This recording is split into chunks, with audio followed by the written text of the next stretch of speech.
In tonight's Dateline Defense, the drone debate. Over the past few days, 3 drones were spotted close to flights trying to land at New York's JFK Airport. Now the Department of Homeland Security has issued a warning to law enforcement that terrorists could use the unmanned aircraft to bring down planes. Joining me now with the latest is retired Army Colonel Douglas Macgregor. He's a decorated combat veteran, author, PhD, and Executive Vice President of the Burke-McGregor Group. Doug, there are more incidents of drones flying at airports and lasers shining into cockpits. This is the kind of disruptive mischief that ISIS and other terrorists are promoting. Am I becoming a conspiracy theorist, or could there be something to this? No, I think there is. Unfortunately, it's very hard to gauge. We're only at the beginning of this process. These things are proliferating. Pretty soon, any 12 or 13-year-old will have access to a drone. So the question is, how do we regulate it? How do we control it? How do we suppress the use for the wrong reasons? There are a lot of people looking at security at airports right now, particularly airspace. There are some things that could be done in the air that might help. But we're a long way from answers, so this is just the beginning of a long process. And the reason why I'm not a conspiracy theorist, but there's something to this, is because weeks ago there were reports of up to 30 laser incidents across the country, mostly on the East Coast. Now, sure, some of these people are kids playing with lasers. That's been a problem for the past 5-10 years. But to have so many incidents so often, you know that ISIS on the deep web, they're encouraging actions like this. Of course, and look, it's cheap. It's cheap and potentially cost effective. It's very easy to interfere with the flight of an aircraft trying to land or take off. So we're going to see it happen, and the question is, what can we do about it? And there are a number of things that are being examined, and frankly, I don't want to mention them on the air because they may work, and there's no reason to alert the potential terrorist. How good is airport security, and how vulnerable are the airplanes? Oh, I think they're very vulnerable. Even if a part of one of these things ended up in an engine, it could be catastrophic.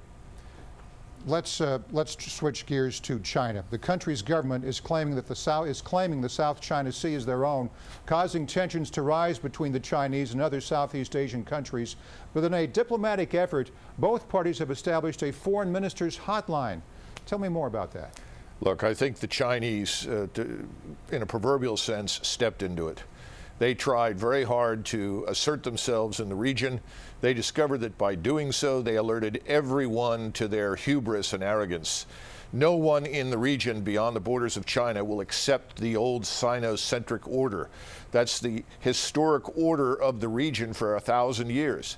The Chinese created the illusion that they were going to try and do this economically and potentially militarily.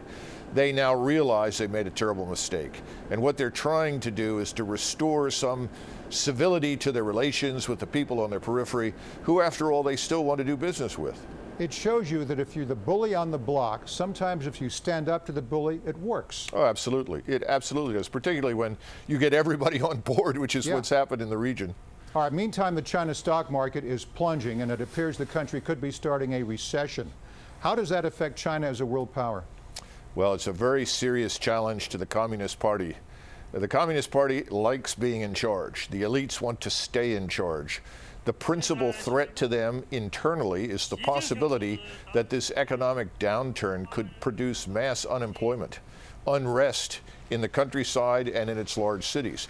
Remember, millions have left the interior and come to the large cities looking for work. Millions of these people live in unbelievable poverty.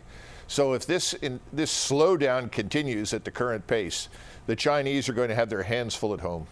It's affecting our stock market as well. Well, of course, everything will affect us eventually. In the short run, we actually in some ways benefit, but in the long run, we too will feel the impact.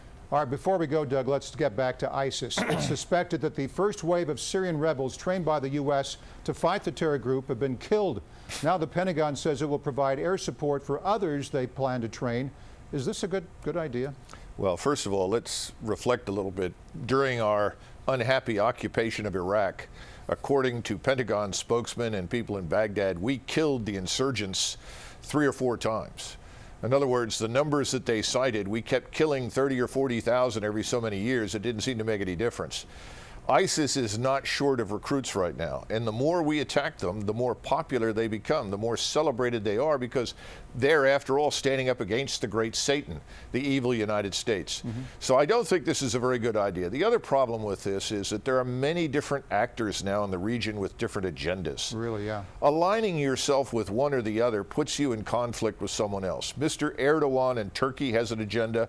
That agenda includes suppressing the Kurds and potentially installing his own puppet government in Damascus.